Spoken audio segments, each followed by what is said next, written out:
A new radar image has shown the vast scale of the cloud band responsible for dumping yet another deluge over the east coast.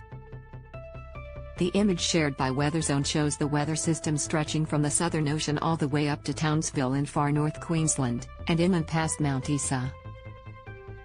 2 big days of rain are bringing rain and storms to multiple states, with the SES warning of flooding once again around the Macquarie and Hawkesbury regions in New South Wales. Roads have already started closing across rural NSW, including the Kamilaroi Highway, the Silver City Highway, the Cobb Highway and the Carnarvon Highway. Read more. Putin's chilling nuclear threats against those who blackmail us. Motorists are urged to never drive through floodwaters, and to stay across current closures that lift traffic. The Bureau of Meteorology, BOM, has this afternoon issued a severe weather warning for parts of northwest NSW.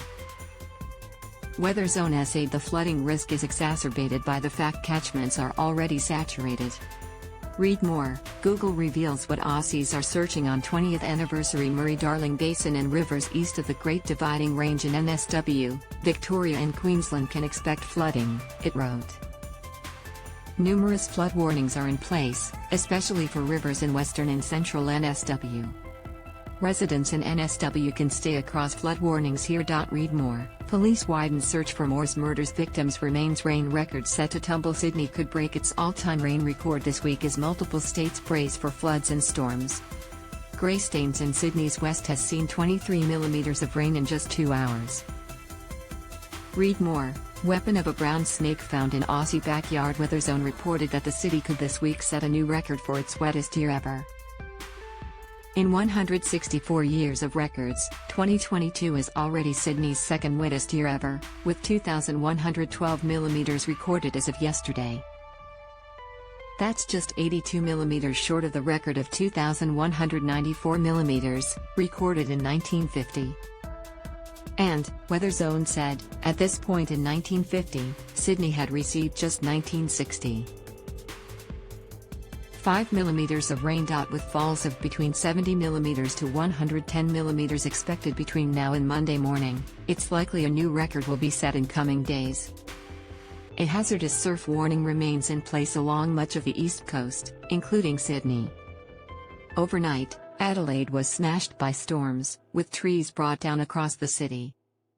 Glass panels on a shopping complex in Rundle Mall were blown out and smashed onto the road below.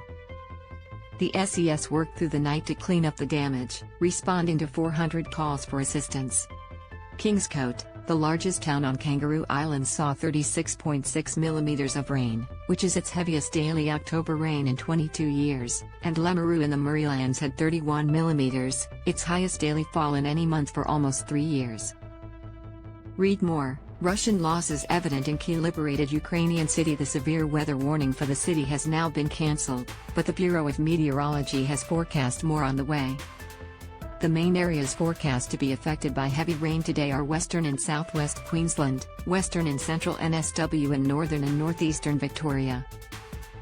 Moderate falls are also possible along the NSW south coast. Severe thunderstorms are likely on Wednesday, with heavy rain being the main risk, primarily around southwest Queensland and western NSW. Read more. Woman convicted of killing pregnant woman to take her unborn baby. Rainfalls of between 20 to 40 millimeters are expected today across southern Queensland, inland NSW and northern Victoria. Storm activity could see an increase of rainfall to 40 to 60 millimeters under storms, with isolated totals in excess of 100 millimeters possible. Tomorrow, the heaviest rainfall will be around southeast NSW, the NSW south coast, northeast Victoria and elevated northern Tasmania. Thursday night and Friday will see rain and thunderstorms, some severe, rapidly develop through central NSW and Victoria as the cold front approaches, then moves into eastern Victoria and NSW on Friday night. Many communities that recently experienced flooding or are currently in flood will likely see rivers rise in the coming week, the Bureau said in a release. Read more. All of the Big Four banks move quickly to pass on interest rate rise. The ground remains saturated, and any additional rainfall will cause streams and rivers to rise. NSW SES has also warned communities to prepare for emergency situations. The majority of river systems are already full, and the predicted rainfall could see renewed river level rises similar to what has been experienced in the last month, Commissioner Carleen York said. Many communities across inland, central west and western NSW including Gunnedah, Wee-Waa, Warren, Parkes, Forbes, and Albury are expected to be impacted. York said volunteers were also preparing for a busy weekend with the Bathurst 1000 due to take place from Thursday to Sunday. We are preparing for possible flooding along the Macquarie River, and with Bathurst shaping up for a wet weekend it is important people take steps to stay safe, she said. School holidays are also continuing, so it is important all holidaymakers who are travelling on the roads over this time to drive to the conditions and avoid flooded roads.